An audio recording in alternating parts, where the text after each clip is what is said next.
ആകാശവാണി. നമസ്കാരം. പ്രത്യേക വാർത്താ ബുള്ളറ്റിൻ വായിക്കുന്നത് ഹരിഷ്ണ. പാർലമെന്റിന്റെ ബജറ്റ് സമ്മേളനം ഇന്ന് സമാപിക്കും. ആന്ധ്രാപ്രദേശ് പുനഃസംഘടനാ ഭേദഗതി ബിൽ 2026 രാജ്യസഭ ഇന്ന് ചർച്ചയ്ക്കെടുത്തേക്കും. ജനുവരി 28 ആരംഭിച്ച ബജറ്റ് സമ്മേളനത്തിന്റെ ഒന്നാം ഘട്ടം ഫെബ്രുവരി 13 അവസാനിച്ചിരുന്നു. കഴിഞ്ഞ മാസം 8 തുടങ്ങിയ രണ്ടാം ഘട്ടത്തിൽ ധനബിൽ 2026 പാർലമെന്റ് അംഗീകാരം നൽകിയിരുന്നു. പശ്ചിമേഷ്യൻ സംഘർഷത്തിന്റെ പശ്ചാത്തലത്തിൽ പ്രധാനമന്ത്രി നരേന്ദ്രമോദിയുടെ അധ്യക്ഷതയിൽ കേന്ദ്രമന്ത്രിസഭയുടെ സുരക്ഷാ സമിതി ഇന്നലെ പ്രത്യേക യോഗം ചേർന്നു. വിവിധ മന്ത്രാലയങ്ങൾ, വകുപ്പുകൾ എന്നിവയുടെ നടപടികൾ, പശ്ചിമേഷ്യൻ സംഘർഷത്തിൽ സ്വീകരിക്കേണ്ട ഭാവി പരിപാടികൾ എന്നിവ യോഗം അവലോകനം ചെയ്തു. ഈ വിഷയത്തിൽ ചേരുന്ന രണ്ടാമത്തെ യോഗമാണിത്. സംഘർഷത്തിന്റെ ബുദ്ധിമുട്ടുകൾ രാജ്യത്തെ സാധാരണക്കാരിൽ എത്താതിരിക്കാൻ സാധ്യമായ എല്ലാ നടപടികളും സ്വീകരിക്കണമെന്ന് പ്രധാനമന്ത്രി യോഗത്തിൽ നിർദ്ദേശം നൽകി. കേരളത്തിൽ നിയമസഭാ തെരഞ്ഞെടുപ്പിനുള്ള വോട്ടെടുപ്പിന് 7 ദിവസം ബാക്കി നിൽക്കെ ചൂടേറിയ തിരഞ്ഞെടുപ്പ് പ്രചാരണവുമായി മുന്നണികൾ. LDF തിരഞ്ഞെടുപ്പ് പ്രകടന പത്രിക CPIM മുതിർന്ന നേതാവും മുഖ്യമന്ത്രിയുമായ പിണറായി വിജയൻ കോഴിക്കോട് പുറത്തിറക്കി. UDFന്റെ പ്രകടന പത്രിക കൊച്ചിയിൽ നടന്ന ചടങ്ങിൽ മുതിർന്ന നേതാക്കൾ ചേർന്ന് പുറത്തിറക്കി. ദേശീയ നേതാക്കളെ അടക്കം മണ്ഡലങ്ങളിലെത്തിച്ച് പ്രചാരണം ആവേശകരമാക്കുകയാണ് സ്ഥാനാർത്ഥികൾ. NDA പ്രചാരണത്തിനായി പ്രധാനമന്ത്രിയും മുതിർന്ന BJP നേതാവുമായ നരേന്ദ്രമോദി ശനിയാഴ്ച തിരുവനന്തപുരത്തും തിരുവല്ലയിലുമെത്തും. UDF സ്ഥാനാർത്ഥികളുടെ പ്രചാരണാർത്ഥം കോൺഗ്രസ് നേതാവ് പ്രിയങ്ക ഗാന്ധി ഇന്ന് തിരുവനന്തപുരത്തും കൊല്ലത്തുമെത്തും. അവശ്യ സർവീസ് വിഭാഗത്തിൽ ഉൾപ്പെടുന്നവരുടെ വോട്ടിംഗ് കണ്ണൂർ ജില്ലയിൽ ആരംഭിച്ചു. ഫോം 12D മുഖേന തപാൽ വോട്ടിന് അപേക്ഷിച്ച മാധ്യമ പ്രവർത്തകർ ഉൾപ്പെടെയുള്ള വോട്ടർമാർ പോസ്റ്റൽ വോട്ടിംഗ് സെന്ററിലാണ് വോട്ട് രേഖപ്പെടുത്തി തുടങ്ങിയത്. ജില്ലയിലെ 11 നിയമസഭാ മണ്ഡലങ്ങളിലായി 21 കേന്ദ്രങ്ങൾ സജ്ജീകരിച്ചിട്ടുണ്ട്. ജനാധിപത്യ പ്രക്രിയയിൽ പങ്കാളികളാകുന്ന വോട്ടർമാരെ പ്രോത്സാഹിപ്പിക്കുന്നതിനായി വേറിട്ട ഓഫറുമായി സപ്ലൈകോ.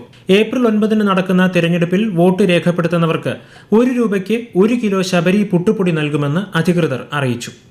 വോട്ട് ചെയ്തതിന്റെ തെളിവായി വിരലിലെ മഷി അടയാളം പരിശോധിച്ച ശേഷമായിരിക്കും പുട്ടുപൊടി നൽകുക. സപ്ലൈകോയിൽ നിന്ന് 1000 രൂപയ്ക്ക് മുകളിൽ സബ്സിഡിയില്ലാത്ത സാധനങ്ങൾ വാങ്ങുന്ന ഉപഭോക്താക്കൾക്കാണ് 1 രൂപയ്ക്ക് 1 കിലോ പുട്ടുപൊടി ലഭിക്കുക. വോട്ട് രേഖപ്പെടുത്തിയ ശേഷം ഏപ്രിൽ 10, 11 തീയതികളിൽ സപ്ലൈകോ ഔട്ട്ലെറ്റുകൾ സന്ദർശിക്കുന്നവർക്കാണ് ഈ ആനുകൂല്യം. പശ്ചിമബംഗാളിൽ എക്സിറ്റ് പോളുകൾക്ക് വിലക്ക് ഏർപ്പെടുത്തി തിരഞ്ഞെടുപ്പ് കമ്മീഷൻ.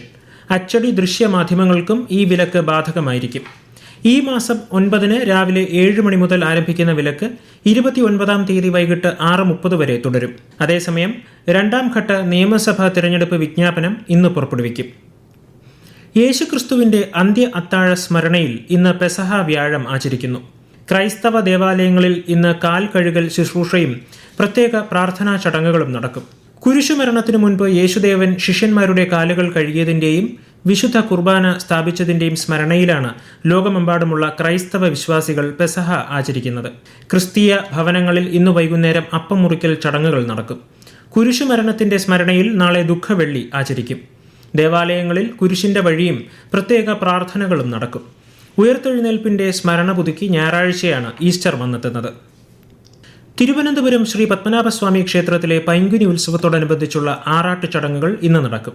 ആറാട്ട് ഘോഷയാത്രയുടെ ഭാഗമായി തിരുവനന്തപുരം രാജ്യാന്തര വിമാനത്താവളത്തിലെ റൺവേ ഇന്ന് വൈകുന്നേരം 4:45 മുതൽ രാത്രി 9 വരെ അടച്ചിടും. ഈ സമയത്തുള്ള ആഭ്യന്തര രാജ്യാന്തര വിമാന സർവീസുകൾ പുനഃക്രമീകരിച്ചിട്ടുണ്ട്.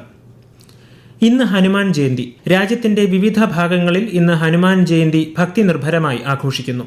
ഹനുമാൻ സ്വാമിയുടെ ജന്മദിനമായാണ് ഈ ദിവസം ആചരിക്കുന്നത്. ന്യൂഡൽഹി കനോട്ട് പ്ലേസിലെ പ്രാചീൻ ഹനുമാൻ ക്ഷേത്രത്തിൽ വൻ ഭക്തജന തിരക്കാണ് അനുഭവപ്പെടുന്നത്. ആഘോഷങ്ങളുടെ ഭാഗമായി ക്ഷേത്രങ്ങളിൽ ഹനുമാൻ ചാലിസ, സുന്ദരകാന്ഡം, അഖണ്ഡ രാമായണം എന്നിവയുടെ പാരായണവും നടക്കുന്നുണ്ട്. IPL ക്രിക്കറ്റിൽ ഇന്ന് നടക്കുന്ന മത്സരത്തിൽ കൊൽക്കത്ത നൈറ്റ് റൈഡേഴ്സ് സൺറൈസേഴ്സ് ഹൈദരാബാദിനെ നേരിടും. രാത്രി 7:30 കൊൽക്കത്തയിലാണ് കളി. ആദ്യ കളി പരാജയപ്പെട്ട ഇരു ടീമുകളും ഇന്നത്തെ മത്സരം ജയിച്ച് പോയിന്റ് പട്ടികയിൽ മുന്നിലെത്താനാകും ശ്രമിക്കുക.